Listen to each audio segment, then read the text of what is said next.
ओम नमो भगवते वासुदेवाय। साधकों, हम श्रीमद् भगवद गीता का 13वां अध्याय सुन रहे हैं और उसके श्लोक संख्या 17 तक सुन चुके हैं। आज हम श्लोक संख्या 18 का श्रवण करेंगे। तो आइए आज की इस शुभ वेला पर, इस पवित्र पर्व की वेला पर हम भगवद गीता का 13वें अध्याय का 18वां श्लोक सुनने के लिए जा रहे हैं। तो आइए, क्या है इसमें?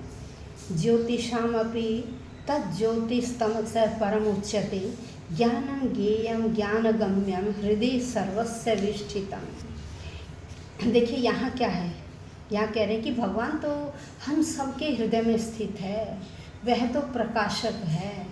कह रहे ज्योतिषाम अपि तद ज्योति, कह रहे समस्त जितनी भी प्रकाशित वस्तुएं हैं उन प्रकाशमान वस्तुओं में वह क्या है? प्रकाश है।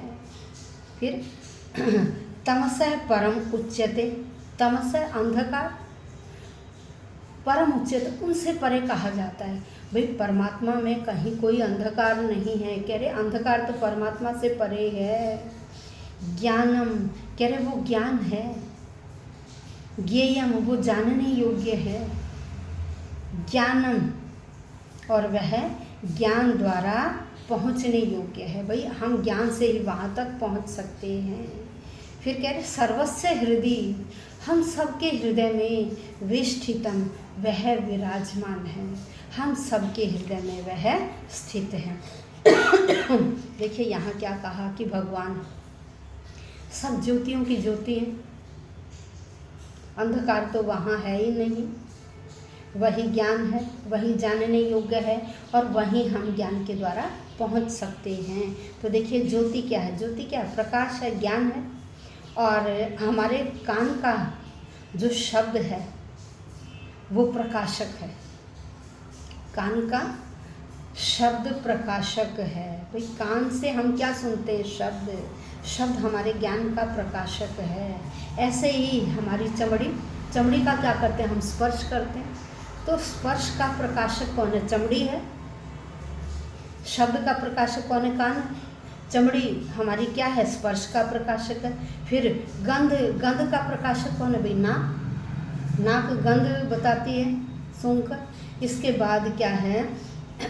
अब रस का पान हम कैसे करते हैं? जीवा से। भाई रस का प्रकाशक कौन है? हमारी जीभ है। शब्द का कान है और स्पर्श का प्रकाशक त्वचा है। अब रूप हम किससे देखते हैं? आँखों से। तो रूप का प्रकाशक हमारे ये नेत्र हैं। ये रूप को क्या करते हैं? ये रूप को देखते हैं। और इसके बाद क्या है? इन पांचों इंद्रियों का, ये 5 इंद्रियां हैं, आँख नाक कान, ये क्या है? इंद्रियां हैं। अब इन सब का प्रकाशक, इन 5 इंद्रियों का प्रकाशक कौन है? मन। इन 5 इंद्रियों का प्रकाशक कौन है? मन है। उसके बाद अब भगवान तो स्वयं के प्रकाशक है। भगवान का तो कोई प्रकाशक नहीं है, वो तो स्वयं के ही प्रकाशक हैं।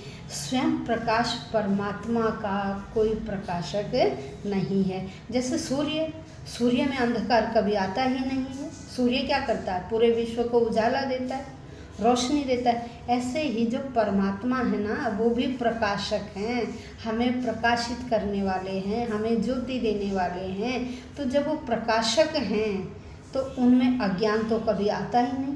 भाई अंधेरा तो कभी आता ही नहीं और न ही कभी आ सकता है, न ही कभी आ सकता है, क्योंकि वह तो स्वयं ही प्रकाशक हैं। तो आज हमने भगवान के बारे में सुना कि भगवान क्या प्रकाशक हैं। भगवान क्या है? प्रकाशक हैं, सबको प्रकाशित करने वाले हैं। और इस अध्याय में हम भगवान को कैसे जान सकते हैं, क्या है, कैसे हैं, वो हम इसमें सुन रहे हैं। तो आज हमने श्लोक संख्या 18 में सुना, वो हम सबके हृदय में है। भाई अगर हम कैसे ज्ञान से उसे देखें तो वो हमारे हृदय में स्थित है। तो सबके हृदय में स्थित हैं, लेकिन एक अज्ञान का आवरण, जिसके कारण हम अपने अंदर स्थित भगवान को नहीं देख पाते। इसलिए हमें क्या करना होगा, इस अज्ञान के आवरण को, इस अंधेरे के ढक्कन को, अपने अंधेरे के ढक्कन को हटाना होगा। तभी हम इन चक्षुओं से, जब इनका अंधेरा रूपी ढक्कन हट जाएगा तो हम इन्हीं आँखों से उस भगवान के परम स्वरूप को देख सकेंगे। तो देखिए, वीडियो पूरी सुनिएगा, लाइक कीजिए, शेयर कीजिए, अपने बड़े बूढ़ों को सुनाइएगा और अपने बच्चों को भी इस धर्म ग्रंथ के बारे में अवश्य बताइएगा, क्योंकि हमारी जो भावी पीढ़ी है उन्हें भी हमारे इन धर्म ग्रंथों के बारे में, हमारी संस्कृति के बारे में पता होना चाहिए। यदि हम ही नहीं बताएंगे तो आने वाले भविष्य को कौन बताएगा। इसलिए मेरा आपसे विनम्र निवेदन है कि आप अपने बच्चों को भी अवश्य बताइएगा अपने धर्म ग्रंथों के बारे में, अपने कल्चर के बारे में, ताकि बच्चे इन चीज़ों से अनभिज्ञ न रहें। और कमेंट बॉक्स में कमेंट अवश्य लिखिएगा, ओम नमो भगवते वासुदेवाय, या किसी भी आप जिस भी देवी देवता को आप मानते हैं, ओम साईं राम, ओम नमो नमः, कोई भी जिसको भी आप मानते हैं, आप कमेंट बॉक्स में अवश्य लिखिएगा। धन्यवाद।